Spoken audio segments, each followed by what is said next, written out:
New ইয়র্কে সাবেক মার্কিন প্রেসিডেন্ট বিল ক্লিন্টন আয়োজিত ক্লিন্টন গ্লোবাল ইনিশিয়েটিভ লিডার্স অনুষ্ঠানে অন্তর্বর্তী সরকারের প্রধান উপদেষ্টা ডক্টর মোহাম্মদ ইউনূসের পাশে থাকা এক তরুণকে নিয়ে চলছে আলোচনা।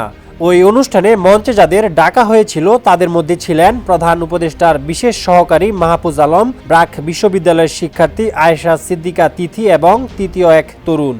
কিন্তু তৃতীয় সেই তরুণকে সামাজিক যোগাযোগ মাধ্যমে অনেকে স্বৈরাচার আওয়ামী লীগ সরকারের সংশ্লিষ্ট হিসেবে দাবি করছেন। সামাজিক যোগাযোগ মাধ্যমে ছড়িয়ে পড়া একটি ছবিতে তাকে সদ্য পতন হওয়া আওয়ামী লীগ সরকারের স্থানীয় সরকার মন্ত্রী তাজুল ইসলামের সঙ্গে দেখা যায়। পরবর্তীতে প্রধান উপদেষ্টার প্রেস উইং থেকে জানানো হয় তৃতীয় ওই তরুণের নাম জাহিন রোহান রাজিন। তবে তিনি বৈষম্য বিরোধী ছাত্র আন্দোলনের সমন্বয়কদের কেউ নন এবং সেই তরুণকে অনুপ্রবেশকারী হিসেবে উল্লেখ করেছেন বৈষম্য বিরোধী আন্দোলনের সমন্বয়ক মাহফুজ আলম।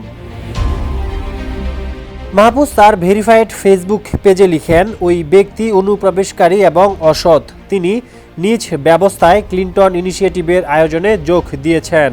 আমরা তার উপস্থিতি ও উদ্দেশ্য সম্পর্কে জানতাম না।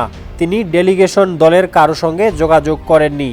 স্যার যখন আমাদের মঞ্চে ডাকলেন তিনি তড়িঘড়ি করে দাঁড়িয়ে আমাদের আগে মঞ্চের দিকে ছুটে গেলেন।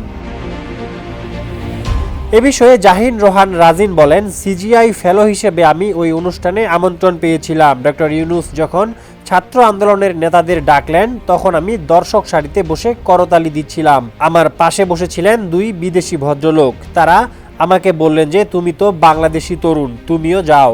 তাই আমিও কিছু না ভেবেই স্টেজে উঠে যাই। 5-star রেটিং প্রাপ্ত বিএলডিসি টেকনোলজির Walton super saver ceiling fan 65% পর্যন্ত বিদ্যুৎ বিল সাশ্রয় করে আপনাকে রাখে প্রশান্তিতে। ওয়ালটন ফ্যান হাওয়া বদলে দেয়। সাবেক মন্ত্রী তাজুলের সঙ্গে সামাজিক যোগাযোগ মাধ্যমে ছড়ানো ছবিটি নিয়ে জাহিন বলেন, 2022 সালে ঢাকা ওয়াসার সঙ্গে একটা কাজ করে আমার প্রতিষ্ঠান হাইড্রোকো প্লাস। ওই কাজের জন্যই স্থানীয় সরকার মন্ত্রী তাজুল ইসলামের সঙ্গে দেখা করতে হয়েছিল।